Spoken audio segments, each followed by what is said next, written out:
Singing by Dharmendra दीवाना। रियांस recording studio Janakpur Dham Nepal.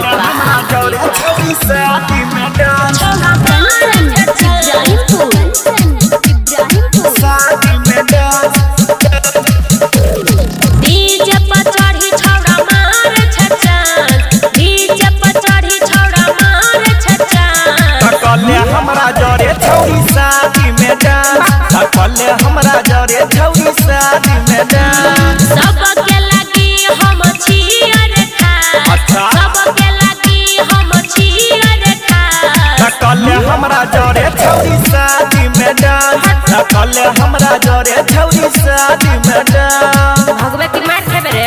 रियांस recording studio Janakpur Dham Nepal.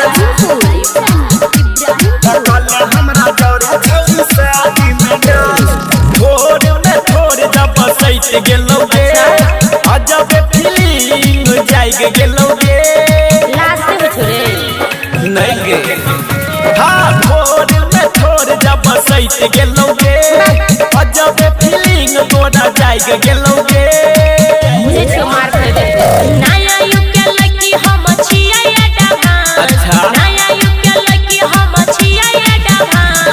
कले हमरा जरे छौरी शादी में डांस कले हमरा जरे छौरी शादी में डांस देखले छ पहिले रे। रियांस रिकॉर्डिंग स्टूडियो जनकपुर धाम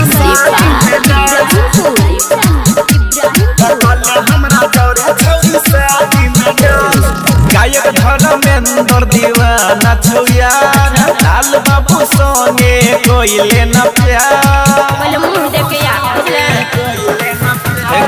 गायक धर्मेंद्र दीवाना छौ यार लाल बाबू संगे कोई लेना प्यार मार खेबे राइटर राम प्रकाश से हम करे छी रोमांस। राइटर राम प्रकाश से हम करे छी रोमांस। कले हमरा जरे छौरी शादी में डांस कले हमरा जरे छौरी शादी में डांस केला रे तोरा संसन बहुते पीछा पड़ल। रियांस रिकॉर्डिंग स्टूडियो जनकपुर धाम नेपाल नेपाल नेपाल नेपाल नेपाल।